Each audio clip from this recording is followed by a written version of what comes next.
What's up, everybody? Welcome to the video. Chris Pennell here, breaking down the Xfinity 500 at Martinsville, the paperclip for our final race of the round 8 to see who will punch their ticket to the championship round. Now, we do have two drivers confirmed in with Denny Hamlin and Chase Briscoe with their victories at Las Vegas and Talladega. We currently have Kyle Larson and Christopher Bell slotted in on points, but if we do get a new winner, not named Denny Hamlin or Chase Briscoe, one of those guys will end up getting the boot.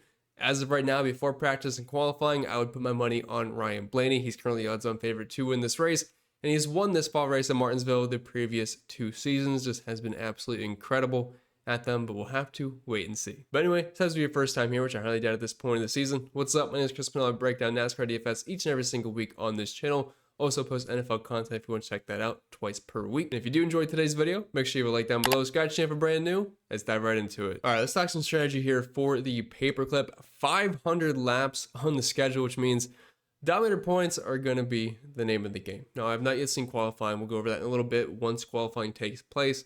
But for example, if we have some really good PD plays, but also some really good guys up front, those guys up front do tend to present a better overall ceiling. Now, depending on cautions and weird strategy in the race, like sometimes cautions fall at crazy times, which completely flips the field and makes things interesting for sure. We've seen some guys in the back able to do that. I believe Chase Briscoe would be a good example. I want to say that was at Bristol. We started in the back. We had a timely caution. Well, he ends up front and dominates. Although typically we don't usually expect that. At Martinsville, it's going to be pretty difficult to pass here. So we'll have to wait and see. But dominator points are going to be the name of the game. 350 available to us.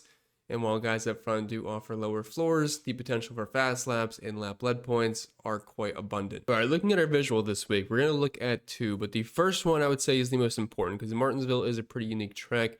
You can compare it to other short flat tracks, but usually the guys that are just good at Martinsville just tend to be good here. So looking at our example, this is all the next gen races we have at Martinsville, and you kind of see the top 4 guys always up front dominating leading laps. In the fall race, it has typically been Ryan Blaney. Also, Chase Elliott has also been very good. Denny Hamlin is very good. And Kyle Larson, maybe not a short track ace, but he has been getting much better at them. And at Martinsville, as you can see, the numbers do not lie. He has ran very well here in the next gen. Chase Briscoe, also, this is when mainly he was in the Stewart-Haas car. The 19 car we know knows its way around here at Martinsville. Logano's a top 10 machine. William Byron's had a couple of good races, and I think a couple of wins, at least one. I want to say he has 1 too, though. Christopher Bell, short flat track guy. Bubba Wallace, Ryan Preece, also another guy that tends to be pretty good based off his just general upbringing in racing. But yeah, Ryan Blaney, Chase Elliott, those are the guys that I really expect to be very good in this race. We'll have to wait and see for practice. And then if we look at short flat tracks in general in the next gen, as you can see, it's basically all the same guys. Although Christopher Bell gets elevated a bit, Joey Logano gets elevated a bit, but it's generally the same guys. Ryan Blaney does put himself on a little bit of a pedestal by himself up there, but I mean the tier 1, tier 2 is very, very close to each other. So I would be very surprised if one of those drivers does not end up being the winner. And I do think we will get a new winner here. I mean, obviously Denny Hamlin and Chase Briscoe are completely sold out for Phoenix. It really does them. I mean, I guess they definitely don't want Ryan Blaney to advance to the finals. They don't want, I'm sure they don't want Chase Elliott in there, but I'm not sure Christopher Bell and Kyle Larson are good consolation prizes.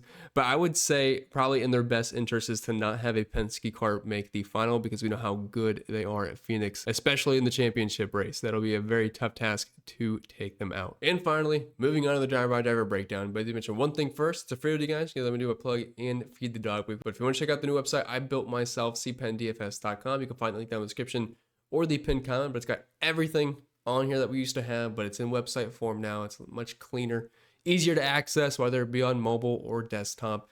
And as you can see, tons of content here for Cup, Xfinity, and Trucks, which I realize the season is just about over, but we do have all the NFL content over there. And unfortunately, not my favorite sport in the world because it's a lot to keep up with, but we do have NBA currently going here. So tons of content over there, and everything is in a similar fashion to what you have known and loved, but definitely things are a bit cleaner, and we still do have the optimizers for DraftKings and FanDuel. If you want to come in and check it out, you know where to find it, and the first week is free. All right, practice and qualifying has concluded, and as you can see, there is a major PD play here that I definitely did not expect to happen. We have Ryan Blaney starting deep in the pack in a must-win situation. Other drivers in must-win situations like Chase Elliott starting inside the top 10 amongst a few other drivers. William Byron on the pole. So this is going to be a very tough task for the man we just ended up talking up just a couple of moments ago. So I'm kind of excited to see how this race plays out. But let's head over to practice and just try to get a good idea of who put down some good laps during Saturday's session. And looking at the consecutive lap averages, we're going to look at the lap by lap data in a moment. But Kyle Larson at the top of the board. Hendrick overall looked pretty good. Chase Elliott right behind him. William Byron up there as well. Bubba Wallace actually ended up putting down some pretty good laps. Denny Hamlin, no surprise to see him up there.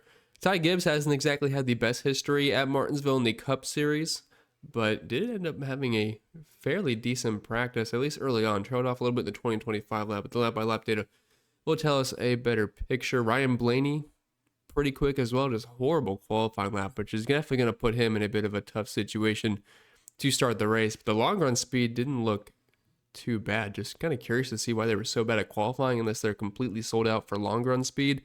I guess I get it. We have kind of seen that from the 12 team in the fall races so far. But let's head over to the lap by lap data here, which should tell us a bit of a better story. So we could sort this by groups, which looks like Group B, top numbers across the board, which these are the guys that, I mean, Group B does have all the contenders. Sometimes Group A gets a massive advantage during practice, but it doesn't seem like that was the case. But Wallace looked very, very quick. I forget where he qualified off the top of my head, but we'll kind of see if he ends up being a solid tournament play. Kyle Larson, William Byron, the Hendrick duo looked very quick. Chase Elliott's right up there with them. Ty Gibbs, Denny Hamlin, basically the same guys in the consecutive lap averages. Nothing really changed. It's not the exact order, but it is pretty close to it. Try to see if we have any surprises down low. Christopher Bell, pretty slow, which, I mean, he probably needs to treat this as a must-win situation. He is definitely behind the 8 ball compared to Kyle Larson, the man he needs to outrace in this one. Josh Berry a little low on this list compared to what I would have expected. Not really seeing anything else crazy. Tyler Reddick historically just not very good at the shorter flat tracks. Casey Mears, Cody Ware at the bottom. Brett Keselowski very low down here. So yeah, Chase Briscoe also, which, I mean, I'm assuming they are completely sold out for Phoenix. So I guess I get it from Briscoe, even though this has been a pretty good track for him. But yeah, Hendrick on paper looks pretty tough to beat. I mean, the 12 car is the guy that I would say has the best chance for it, or even Denny Hamlin. But with Denny Hamlin already having his win, Blaine starts deep in the pack, could end up being the Hendrick show. Not saying it's guaranteed, but it definitely looks pretty strong, at least as of right now on Saturday night. And the cool thing is with this lap by lap chart that I have on the site, you can select certain drivers and we can plot them. Now I customized it to show no laps over 25 seconds, because if we do that, we're going to get some pretty stupid laps. Like, for example, if I allow 50, you're going to see, first off, the trail off times, and then some of these laps just need to be filtered out. So we're going to filter out the ones above 25. We're looking at 74 laps, because I believe the most anyone ran was 75. My head's kind of in the way here, but as you can see, William Byron late in the run, putting down some very good laps. Chase Elliott as well. Ryan Blaney a little bit higher at the tail end. And we can kind of see which drivers are at the top as we go through this. But, I mean, it's mainly the Hendrick guys for the most part. William Byron looked very good, super late in the run. Looks like he didn't run after that. And then Ryan Blaney's the only driver. But, yeah, I mean, William Byron with him on the pole, Chase Elliott, I mean, these could be the two drivers to beat. Of course, Kyle Larson as well, but I believe he came in a little bit earlier. Didn't run as deep into the run. See if I can pull up his laps right there. Yeah, he looks like he trailed off after about 40, 45 laps compared to these other guys. William Byron, we can shade him just consistently very, very low, which, of course, the lower you are, the better times you are putting down. I kind of want to highlight Ryan Blaney here. Yeah, his laps, honestly, not as impressive. Like, it doesn't look like he's going to be a bad car. I only have the 8 playoff drivers listed here, so, I mean, compared to these guys, he's a little bit slower, but I am a little concerned. I really did think he would have some more speed, but with the place differential for DFS purposes, I mean, obviously we can make things work still. So let's get into it. Let's break this down. We'll start with the 5-figure range first, which we have a 500 lap race. So typically we see more drivers in this range, and we have 6 of them this week. And the talk of the town is going to be Ryan Blaney starting outside the top 30. He was the odds-on favorite heading into this race. I assume after practice and qualifying, that is not going to be the situation. I still think he'll probably be top 5 in odds, and And by the end of the race, the 12 team has just been so good at Martinsville. I really have a hard time seeing them not figure it out. So I'm still going to be in on Ryan Blaney. If you are playing him, you absolutely have to start someone, most likely starting inside the top 5, because there's a lot of dominator points that are going to be accumulated. Ryan Blaney is going to miss out on those. Now, he can kind of make up for it coming through the field, but that's easier said than done at, say, an intermediate track where you're not losing out as on many dominator points. For example, if I assume Ryan Blaney is still going to be chalk, I have to run the numbers still, have not yet done that. Assuming he is chalk, people probably pair him with William Byron. I think that would make the most sense. Maybe people go with Denny Hamlin if they have a lot of money, but I think William Byron, Ryan Blaney is going to be the most popular combination given the price tag on Byron and given the practice times, given the fact that he's on the pole. Makes a lot of sense. Also, William Byron needs to punch his ticket as well. It's not just Ryan Blaney. But I could see a situation where we go a little bit on the GPP side of things. Maybe you end up going underweight on Ryan Blaney, going overweight on a 2-dom approach of, say, Kyle Larson, William Byron, a Chase Elliott, Kyle Larson, a William Byron, Chase Elliott, or even a Logano, a Bell, any combination of these guys not named Ryan Blaney. That is going to be lower owned because I feel like a lot of people are going to feel that they need Ryan Blaney. And while I do think he's going to be good, if he never gets up front and we do have a multi-dom race and it's not just one guy leading 400, 450 laps like we've seen at times, that's going to open the door to be able to be underweight on Ryan Blaney. It's not to say I won't have a good amount of exposure of him. I'm just trying to give you guys a different scenario because he is going to project well, but I do worry about the lack of being able to get up front unless things go his way. But his history at Martinsville, I mean, it speaks for itself. He's got the best average finish, one of the best driver ratings, running position. He has 2 wins. William Byron also has 2 wins, 5 top 5s. Not the most dominator points, but he does have the 3rd most fast laps, so he has been fast.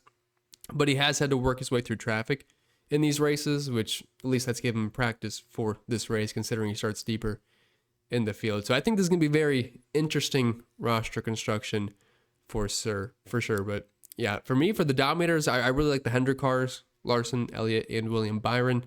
I'm fine with Denny Hamlin. I just worry that they're completely sold out for Phoenix, so we'll see how much he ends up pushing it. Not to say I won't have exposure, because you just have to mix and match these guys because of the dominator point upside. We know Denny Hamlin is very good here, but William Byron right now is probably going to be the one I end up being the highest on. Bell has a little bit of PD, but I do think he probably will end up having the worst car of this bunch.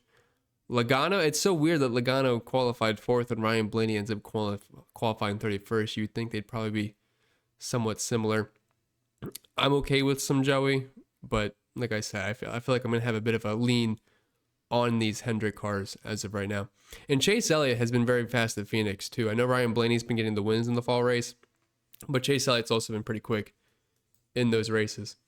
And he's also quick in the spring race this year as well.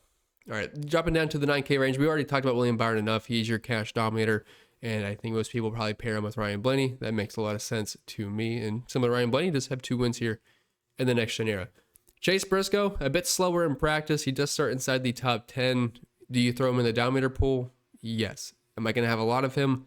I don't think I will. I really do think they're going to be sold out for Phoenix. Not saying he's going to suck in this race. I fear he's not going to be able to get up front and potentially pay off his price tag. And then Ross Chastain starting in 13th. He's probably a driver that I don't see myself getting to. I need to chase dominator points. I'm going to be very heavy on basically all these. I'd say probably these drivers specifically. So it's really not going to allow me to get to a guy like Ross Chastain, who I just don't think has any chance of getting up front dominating outside of a weird pit cycle or strategy. Dropping down to the 8K range, Tyler Reddick. I'll have to pass on him. Just not historically very good at Martinsville. Wasn't exactly great in practice. If you're looking at his, well, better in the long run. Didn't fire off too quick, but these are not overall elite numbers.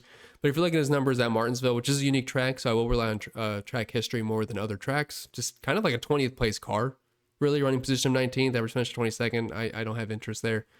Josh Berry, you would think with his short track prowess that this would be a better track for him. Now, it is a smaller sample size for him in next gen of only 3 races, but it hasn't exactly been amazing for him. Only 1 top 20 finish. He does have the PD, but he's just expensive for me. I don't see myself wanting to pay that much for a PD play who could get trapped a lap down if it's impossible to pass. I'm sure Ryan Blaney is going to make up positions, but that is something I do worry about at times if Martinsville does end up going very green. Bowman, another driver starting in 17th. This is kind of right around where he finishes, 6 race sample size. And like I said, I just don't really think I can get to too many of these drivers. Really. Bubba Wallace, Now, he is actually someone I do like. He's also the cheapest of this range, so it actually works out perfect. I'm probably going to write him up in tournaments, but he looks pretty good to me because he was one of the fastest cars in practice. Even the consecutive lap averages looks very good. 10 lap wasn't great, but everything else was very solid. And the lap by lap data, he did rank out first for me. I was finished at 10th here in 7 races, running position of 12.3, 2 top 5s in the top 20 every single time. Yeah, Bubba Wallace looks like a great play to me. He is definitely someone I want to get to exposure to. Depending on your cash construction, like I said, I haven't looked at lineups, optimals, or anything like that. But if you end up having around $8,000, I don't think Bubba's a bad play at all. Ty Gibbs kicking off our 7K. He is free on FanDuel. I hope I pulled the numbers right, but it doesn't seem right. But I'm going to assume it is. I apologize if not. But yeah, if he has $4,800 on FanDuel, I think you just have to play him with the chance of a top 5 based off the practice speeds, based off the qualifying if it's difficult to pass. It'll help him stay in the lead lap. I mean, yeah, that is a really good price tag on FanDuel. On DraftKings, if you're playing him, you kind of just have to hope for him to steal some fast laps and run in the top 5, top 6 most of the day. It's fine. He's a tournament play. But yeah, FanDuel, very, very, very, very cheap. Brad Keselowski, $7,600 starting 19th. He was one of the absolute slowest cars in practice. His numbers here at Martinsville in the next gen. Are they horrible? No. Are they elite? Definitely not. Running position around 15th. He'll probably run around 15th to 20th in this race. He's not really a standout play to me. Chris Buescher's numbers are pretty similar. Running position is a little bit worse, but he does offer more PD. I do worry about the fact that he could go a lap down, maybe similar to Josh Berry if it ends up going green. I'm not going to be enamored with Chris Buescher. I think if Buescher ends up coming in higher owned because of the extra PD over Bubba Wallace, I think Bubba Wallace probably makes a lot more sense there. Kyle Busch probably cannot play him starting in 7th. Austin Cindric, I feel like I really can't play him starting in 10th. He does offer a little bit more PD over Kyle Busch, but I highly doubt projections really get you there often. I would rather play Ryan Preece personally. He'll be starting in 18th. His numbers here at Martinsville, very good. 4 top 15s, 5 top 20s, average finish inside the top 15, same with his average running position, so he's not getting lucky. By far the best driver rating of the 7K range. I definitely think Preece was going to look as a very solid tournament play. I would say him above Wallace as of right now, as we go through the list, look very, very appealing. Going on to the 6K range, we have Carson Hocevar starting in 15th. I don't really see much upside here. Probably going to be 15th, 20th place car, and things tend to go wrong for him more often than not for whatever reason. So I'm probably going to be out on Hocevar. Austin Dillon, actually kind of good at Martinsville, and I'm not going to ignore the track history. He'll be starting in 20th. I think he probably does contend for a top 20 here. I will have some interest in Austin Dillon. I'll have some interest in AJ Allmendinger just because of the PD upside, but it hasn't exactly been an amazing track for him, which is kind of odd with all the braking, but average finish 25th, running position 25th. While that's not great, it's still positive PD potential starting in 33rd. If we're looking at his practice numbers in Group A, fired off quick, 6th, 7th, 5th, 20th, 24th. I definitely think people end up going there just because of the PD, and I am fine with it. Todd Gilliland, Michael McDowell start a bit high for me.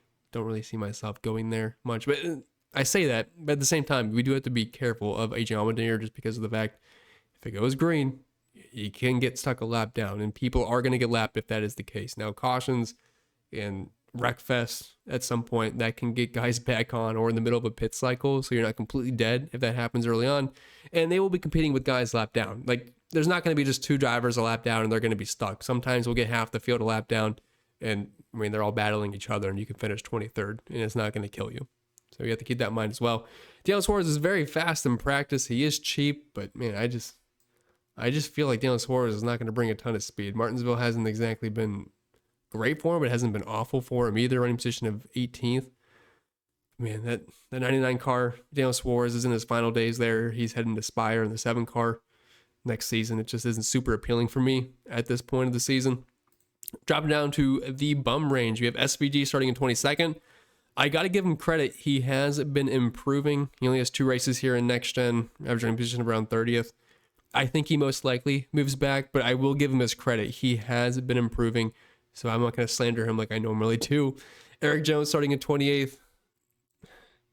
Honestly, let me just go down the list here because I don't think we really need to break down these cheap drivers too much. Usually it's a bit of a mix and match approach. Eric Jones does have the most top 20, same with Ricky Stenhouse in the next gen era here. They do offer some PD. Jones and Stenhouse, Noah Gragson are probably going to be the more popular plays just because they have place differential upside. I feel like this is the cheapest we have seen Justin Haley all season long. You'd have to fact check me on that. Cole Custer, he qualified 6th. I don't know how I just noticed that. He's actually not bad. I do remember a race where he ended up running very well here. And I want to say he was running very well earlier this season, ended up having an issue that ended up causing him to lose a lap. But his overall numbers compared to everybody else, very good here. So if you are assuming, if you are playing Cole Custer, you're assuming all these place differential guys, they get lapped, they just don't move much, and they're kind of stuck all day. Cole Custer could hang around the top 12. Even if he does lose spots, which I think it's almost a guarantee he does lose spots, if he can steal a fast lap here and there and finish borderline 10th to 12th because he's not getting lapped, he's got good track position the entire race, this can work out. So I would not rule out Cole Custer, even though he just sticks out like a sore thumb here, starting inside the top 10. Everybody else just spraying and praying for PD. I think if anyone tells you otherwise, they're probably just guessing and trying to sound smarter than me. But I would just spray and pray the PD and then mix in some Cole Custer just because of the fact that he can use that track position to his advantage. And honestly, his overall numbers are not that bad compared to these other guys. But with that being said, that's all we got for today's video. So hope you enjoyed. If you did, even if you didn't, make sure you like down below. Subscribe if you're brand new. If you have any questions, comments, concerns, leave them down below. I'm more than happy to answer them. Wish you the best, and I'll see y'all next time.